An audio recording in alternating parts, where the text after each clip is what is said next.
whoever are trying to establish themselves in some particular career, education of course helps a lot, but still it's their own struggle. The system in like within the culture, within the society or the state do not promote that. So that's one big reason. And I think the women's rights itself is not in the political will of the country. It's not, the women's rights activists were struggling for long to bring a women's rights bill in Sri Lanka, and the women's rights commissions. It's even like still now my sisters are trying to promote that based on the promises made by our current president. Yes, so we touched on that in the first segment. I mentioned the fact that the current president, the newly appointed president, actually set aside a separate manifesto for women,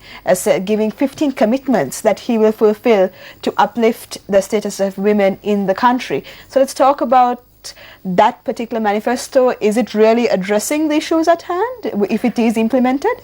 Yes, of course. It will be like, that's the first recognition. No, it's a message to the whole like sectors and the community that these are the issues of women has to be addressed. So first of all, that message itself, as we are discussing here, it is discussed in many other forums, and it is a message about the like problems women are facing.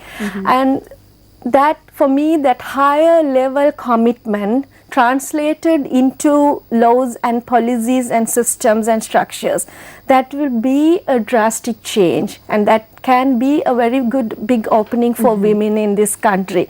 So we are also looking forward. We have hopes on the pledge of the current president, and we are also trying our best to raise our voices, that need to be implemented, of course. But you mentioned earlier that it's a two-way process. It has to come from up, but it has to come from the grassroots level as well. So we've spoken about the impact that males can have on impeding a woman from going for employment. We'll touch a bit more about that later, the domestic situation. But let's speak about the fact that maybe sometimes women themselves keep the next generation, like mothers would teach their daughters that you have a place in society, this is the only thing you should aspire to be. Do you find that that situation is prevalent in Sri Lanka as well, the fact that women themselves keep their status at where it is, you know, they don't really want to improve the status quo, and they don't believe that they can? Yeah, if you see the tuition centers or the classes, you can see young mothers, right, taking their children for swimming, karate, this class, that class, you know, all the tuition that is most of the time it's by the mother, right? So I think yes, the women, they are really, they know and they want to encourage their children with regard to that. But my issue is with regard to Muslim women, right? The parents, they think that the girls are given in marriage at younger ages, and they think it is so the responsibility of the woman to look after the family, have children and look after the children, that's it. So they are not given a place for education, right? So if they are rich enough, of course that's fine, but when we see the cost of living and how nowadays even the wife should, you know, bear the household responsibility, I mean the economic responsibility.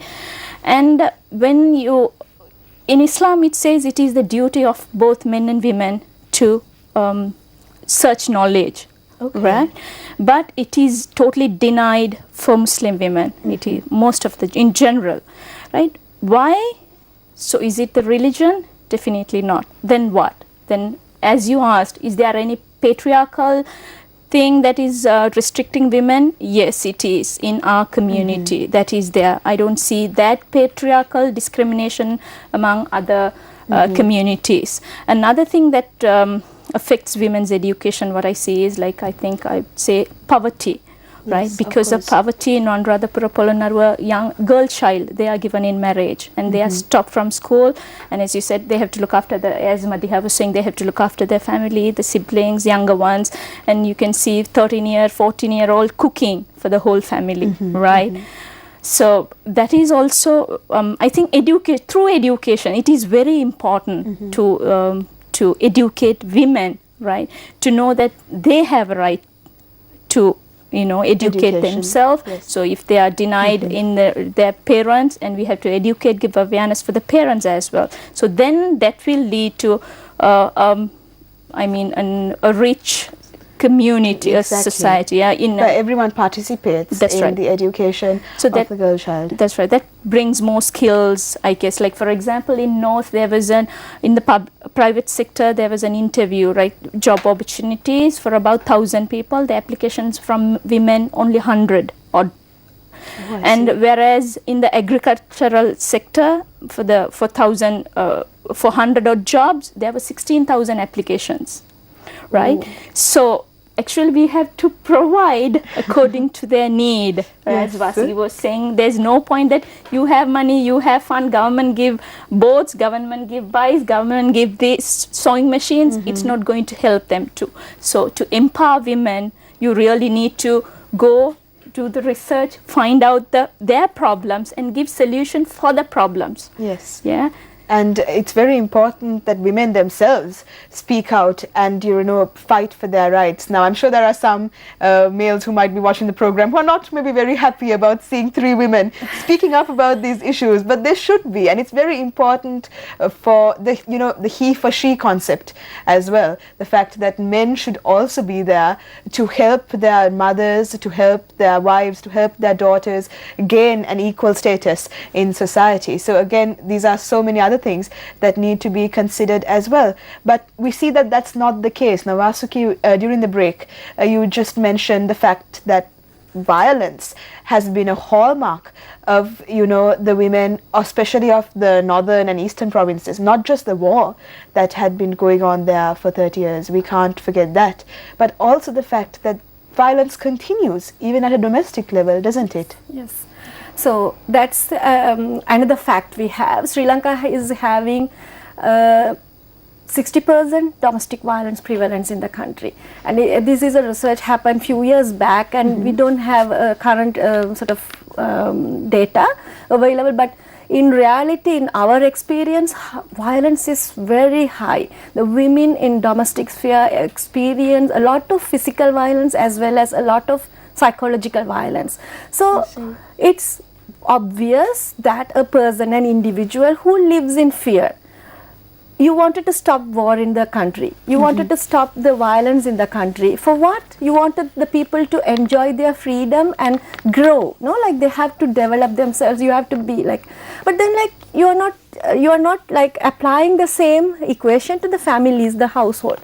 So how can a woman do a job? How can a woman freely engage in anything when she is so much fearful of her house? Exactly. And it is for me, like I don't know whether there are any such studies existing to just compare that, like that correlation between violence and the productive engagement of a woman in any economic sector. Sure, there must be a lot around the world, but in our districts and country. But for me, in reality, when I am working with the women who are affected by violence, it affects them a lot. Simply when you seek a safe space just to escape, you lose 4 days work in your own community. True. And then for just for that job, you have to go back to the violent situation. And even though we have these protection of how do you call that act in 2005, Prevention of Domestic Violence Act, yes. which is not there helping the women in a practical level. So for me, and then addition to that, the women who are in fear, who are living in the northeast under the militarized situation, the ex-combatants, who like the female ex-combatants, they have additional fear, like it's additional fear from, like they are fear of the male relative with whom they are living in the house, as well as many other male members surrounding them, the security forces, all other actors in the community. So that fear itself for me is a very big impeding factor a barrier for the women to be more engaged in economic sector.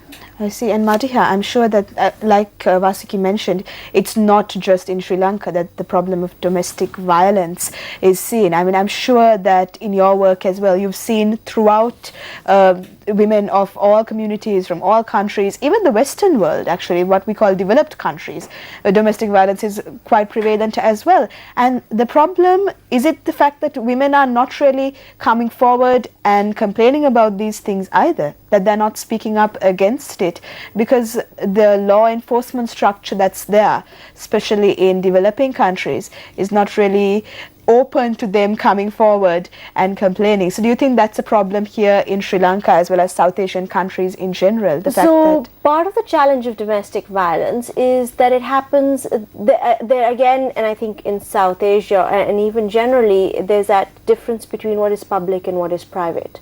Yes. And so with domestic violence, it's very easy to hide that behind closed doors. And so the first challenge comes to reporting it and having that taken seriously.